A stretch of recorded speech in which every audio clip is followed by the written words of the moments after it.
दोस्तों सब्सक्राइब करें हमारे चैनल को और बेल आइकन को दबाएं ताकि आप देख सकें हमारी वीडियो सबसे पहले।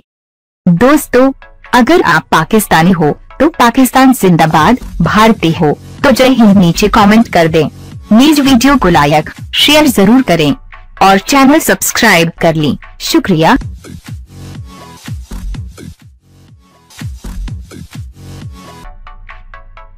दोस्तों, दूसरे टेस्ट मैच के तीसरे दिन पाकिस्तान ने अपनी इनिंग 400 रन 9 खिलाड़ी आउट पर डिक्लेयर करके ऑस्ट्रेलिया को 538 रन का हदफ दे दिया है। आज मैच के तीसरा दिन भी पाकिस्तानी टीम के नाम रहा, जिसके बल्लेबाजों ने ऑस्ट्रेलियाई टीम को तिगुनी का नाच नचाते हुए पहाड़ जितना टारगेट दे दिया है। पाकिस्तान की तरफ से फखर जमान, अजहर अली, असद शफीक, बार आजम और कप्तान सरफराज अहमद ने अपनी अपनी नस्ब सेंचुरियां बनाई, मगर कोई बल्लेबाज भी अपनी सेंचुरी न बना सका।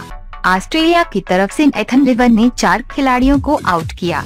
आज जहां एक तरफ मोहम्मद अजहर के मज़हक़ाज़ तौर पर रन आउट होने पर तनकीद की जा रही है, तो दूसरी जानिब बाबर आजम की शानदार बैटिंग की भी दिल खोलकर तारीफें की जा रही हैं।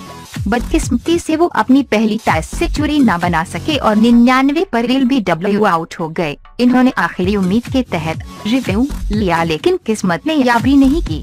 बाबर आजम जब LBW आउट हुए तो वो बहुत परेशान नजर आए, लेकिन जब वो ग्राउंड से मुंह झुकाए ड्रेसिंग रूम की तरफ बढ़े थे तो उनकी नजर पाकिस्तानी ड्रेसिंग रूम पर पड़ी, जहां सब खड़े होकर उनकी शानदार बल्लेबाजी पर तालियां बजाकर उनको दाद दे रहे थे।